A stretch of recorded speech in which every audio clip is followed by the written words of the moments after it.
faire un groupement basé sur l'aménagement extérieur de la maison, avec l'arrivée du printemps, puis qui colle aussi avec nos activités de protection solaire, store, voile d'ombrage, pergola et fermeture de terrasse. Donc on a invité à nos portes ouvertes des gens qui font de l'aménagement extérieur, qui vont faire du béton ciré. On a aussi invité des gens qui font de la ferronnerie, des gens qui font de la taille de pierre, tout ça pour expliquer notre savoir-faire. Notre travail est un travail d'artisan, de sur-mesure, et c'est l'explication qu'on voulait donner à ce salon tissu et jardin, avec en parallèle le vide-grenier, vide-atelier des couturières. Là on l'a appelé puce, mais c'est un vide-atelier plutôt, c'est des couturières qui viennent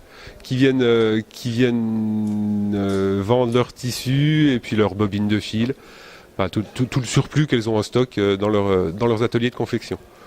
Et le lien se fait avec notre métier aussi, puisque nous on fait de la confection. On n'est pas sur les mêmes dimensions, on ne travaille pas les mêmes produits, mais le principe de travail est le même. Prise de code, gabarit, et puis assemblage de différentes matières, de tissus souples. Vu que Cœur Artisan a commencé, que je le suis, c'est pour ça que je suis aujourd'hui présente ici. Mon activité principale, c'est de la création de robes de mariée. Donc je pars d'un croquis que je vends.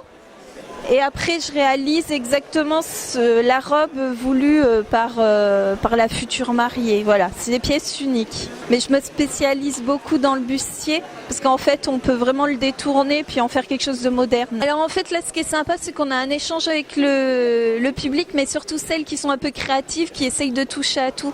Là, depuis ce matin, il y en a qui me demandent des conseils ou elles craquent sur un bout de tissu, mais elles savent pas quoi en faire. Donc du coup, il y a vraiment un échange entre l'acheteur de nos chutes, parce qu'on en a des kilomètres, faut avouer que en 15 ans que je couds, j'en ai plein les placards. Donc là, ça permet de faire profiter à celles qui n'ont pas forcément les possibilités de trouver ce que nous on a. Et puis en même temps, c'est un échange. Je suis tailleur de pierre et maçon traditionnel. Donc je fais du gros œuvre, tout ce qui tourne autour de la pierre et du patrimoine. Donc ça englobe les enduits à la chaux, des ouvertures de portes, de fenêtres. Et puis on essaie de remplacer le béton par la pierre, comme au traditionnel. J'ai suivi une formation de 2 ans chez les Compagnons du Devoir. Je suis originaire du Doubs, donc c'est ma région. Donc j'avais besoin de me rapprocher de mes connaissances, de ma famille. Et puis surtout de la pierre que j'aime travailler, la pierre avec laquelle j'ai appris le métier, donc du calcaire dur.